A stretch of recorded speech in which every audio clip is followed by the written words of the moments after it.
So today's chapter is chapter 6 formatting a presentation. जैसे कि आपने चैप्टर 5 में पढ़ा था कि जब हमने MS पावर पॉइंट का यूज़ करते हैं, किस लिए यूज़ करते हैं, अपनी प्रेजेंटेशन बनाने के लिए यूज़ करते हैं। और जो आपकी प्रेजेंटेशन बनती है वो किससे बनती है, सेवरल पेजेस से बनती है।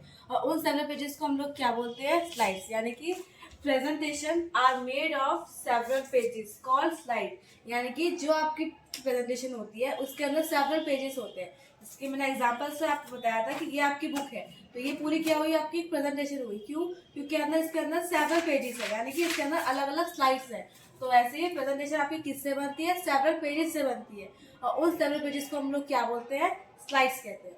अगेन यहाँ पे लिखा हुआ है कलेक्शंस ऑफ स्लाइड्स और a number of slides on a particular topic और सब्जेक्ट। यानी कि उन कलेक्शंस को, उन नंबर ऑफ स्लाइड्स को हम किसी पर्टिकुलर सब्जेक्ट या टॉपिक के ऊपर बनाते हैं, तो उसे हम बोलते हैं अपनी प्रेजेंटेशन। ये था आपके चैप्टर 5 का। अब आपके चैप्टर 6 में ये दिया गया है कि आप अपनी प्रेजेंटेशन को फॉर्मेट कैसे करते हैं।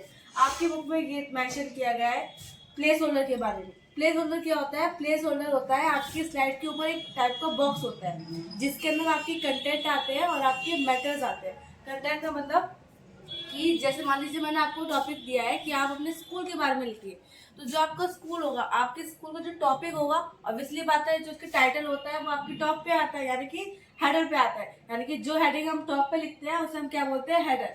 और जो हेडिंग हम नीचे बॉटम पे लिखते हैं उसे बोलते हैं हम फूटर। तो जैसे कि मैंने आपको बोला है कि आप अपनी प्रेजेंटेशन बनाइए अपने स्कूल के ऊपर, तो स्कूल का जो टॉपिक होगा वो आप लिखेंगे यहाँ पे। तो जो टॉपिक आपको यहाँ पे आता है इस टाइप को, यहाँ पे आपको एक बॉक्स मिलेगा, तो ये इसको बोलेंगे हम title place holder. Title place holder यानी कि ऐसा बॉक्स जिसके अंदर आपकी प्रेजेंटेशन का टाइटल आता है। सेकंड है रखा है body place holder. Body place holder वो होता है यानी कि जिस भी टॉपिक पे आपने लिखा है उसके बारे में आपने क्या क्या पॉइंट्स लिखने हैं या क्या क्या आपने पैराग्राफ में लिखा है। जैसे मान लीजिए एग्जाम्पल मैं ये ले रही हूँ, ये आपका टॉपिक हो गया, तो ये किस में आएगा, आपका टाइटल प्लेस होल्डर में।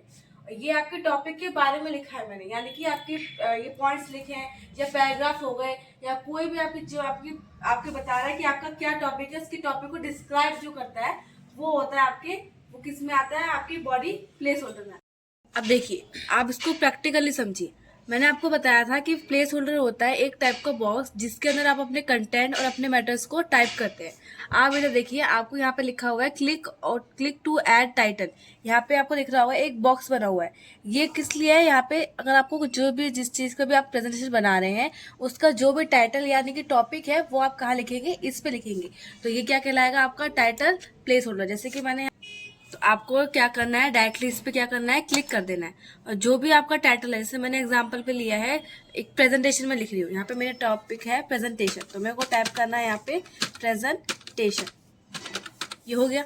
ये आपका क्या होगा, टाइटल प्लेस होल्डर। क्यों? क्योंकि इस प्लेस होल्डर में आपने क्या लिखा है, अपनी प्रेजेंटेशन के बारे में, जिस भी आपने प्रेजेंटेशन बनाया है उसके बारे में आपने टाइटल लिखा है, तो ये क्या कहलाएगा, टाइटल प्लेस होल्डर। अब हम अपने टाइटल के बारे में जो भी लिखना चाह रहे हैं, चाहे वो पैराग्राफ में हो, लाइन्स में हो, जो भी आपको डिस्क्राइब करना है, तो आपको यहाँ पे क्लिक करना पड़ेगा, क्लिक टू ऐड सब टाइटल। यहाँ पे आपको अपने कर्सर को ले जाके यहाँ पे क्लिक करना है। क्लिक करने के बाद आपने प्रेजेंटेशन के बारे में जो भी आपको लिखना है, जिसमें एग्जाम्पल पे लिखती हूँ प्रेजेंटेशन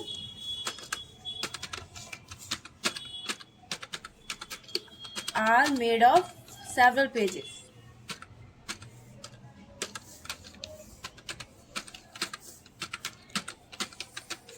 It's called slides.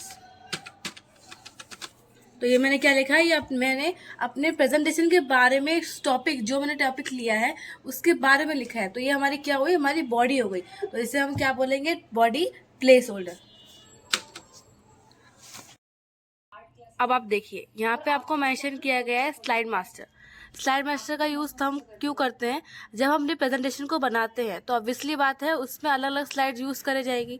अब हम जो स्लाइड यूज़ कर रहे हैं अब वो सिंपल लगेंगी, क्योंकि हमारे कोई हमने ना तो उसमें कोई डिज़ाइन किया है, ना ही हमने उसमें कोई कलरिंग करी है, ना ही कोई हमने लेआउट्स लगाया। तो वो लेआउट्स को ऐड करने के लिए यहाँ पे आपको पावर पॉइंट ने का ऑप्शन दे रखा है स्लाइड मास्टर। कैसे उसे ओपन करेंगे, डायरेक्टली आपको सबसे पहले क्लिक करना है व्यू टैब पे। आप व्यू टैब पे जाएंगे, उसके बाद यहाँ पे आपको ऑप्शन देखिए रिबन्स में आपको मिलेगा स्लाइड मास्टर। फिर यहाँ से आपको इस पर क्या करना है, क्लिक करना है।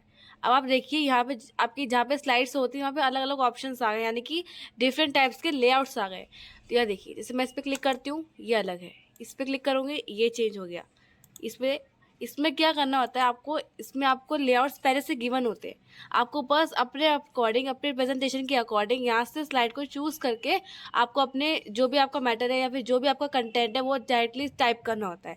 एग्जाम्पल के तौर पे ये देखिए, जैसे कि यहाँ पे दे रखा है, यहाँ पे दो आपके पेज बीच बीच में ब्रेक हो रखे हैं। यहाँ पे आप राइट साइड में भी लिख सकते हैं और अपने लेफ्ट साइड में भी लिख सकते हैं।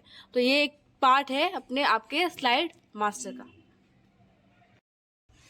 अब देखिए, अगर आपको अपने स्लाइड्स के अंदर कोई थीम को ऐड करनी होती है, थीम मीन्स अगर आपको कोई कलर ऐड करना है, यानी कि अपने स्लाइड्स में कलर ऐड करना होता है, तो आप कैसे करेंगे? सबसे पहले आपको अपनी थीम सेलेक्ट करनी पड़ेगी। वो कैसे करेंगे? सबसे पहले आपको क्लिक करना है यहाँ पे डिज़ाइन टैब पे। आप डिज़ाइन टैब पे क्लिक करेंगे, यहाँ पे देखिए आपसे पहले से आपको यहाँ पे थीम्स मेंशन की गई है। फिर आपके अकॉर्डिंग आपको जो पसंद आ रहा है आप उस पर क्या करेंगे, डायरेक्टली क्लिक कर देंगे। जैसे मुझे ये पसंद आया तो मैंने इस पर क्या कर दिया, क्लिक कर दिया। अब मान लीजिए आपको इसका कलर चेंज करना है, तो आप इसका कलर कैसे चेंज करेंगे? अगेन से आपको डिज़ाइन पे जाना है, डिज़ाइन टैब पे। फिर यहाँ पे आपको एक ऑप्शन मिलेगा कलर्स का। कलर्स की आपको गैलरी ओपन करनी है। फिर देखिए यहाँ पे आपको अलग अलग पैलेट्स दिए गए हैं। यहाँ पे अपने कलर के अकॉर्डिंग जो आपको पसंद आ रहा है आप उसके अकॉर्डिंग अपना कलर चेंज कर सकते हैं।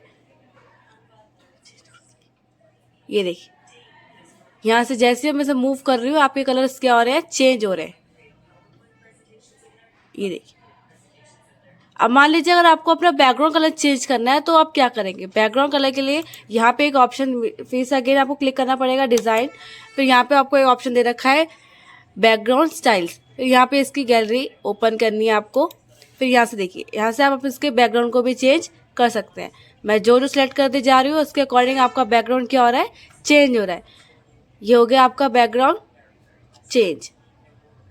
तो ये सब आप काम क्यों करते हैं? आप अपने हेडर यूज़ कर रहे हैं, अपने फोटो यूज़ कर रहे हैं, आप अपने लेआउट्स यूज़ कर रहे हैं, स्लाइड मास्टर का यूज़ कर रहे हैं, कलरिंग का यूज़ कर रहे हैं, बैकग्राउंड कलर का यूज़ कर रहे हैं। ये सब आप क्यों कर रहे हैं? ताकि आपकी जो प्रेजेंटेशन लगे या फिर जिस भी प्रेजेंटेशन आप बना रहे हैं, जो भी स्लाइड आपने ऐड किया है, जो भी आपने फॉन्ट लिखा है या जो भी आपने अपना मैटर लिखा है, वो सब क्या लगे, अट्रैक्टिव लगे। सामने वाले इंसान को, जिसको भी आप भेजना चाह रहे हैं, जिसको भी आपने बनाया है, वो क्या हो, उसको ईजी टू अंडरस्टैंड हो, वो ईजिली उसको समझ सके, ताकि आपने उसे क्या समझाया है और आप क्या दिखाना चाह रहे हैं।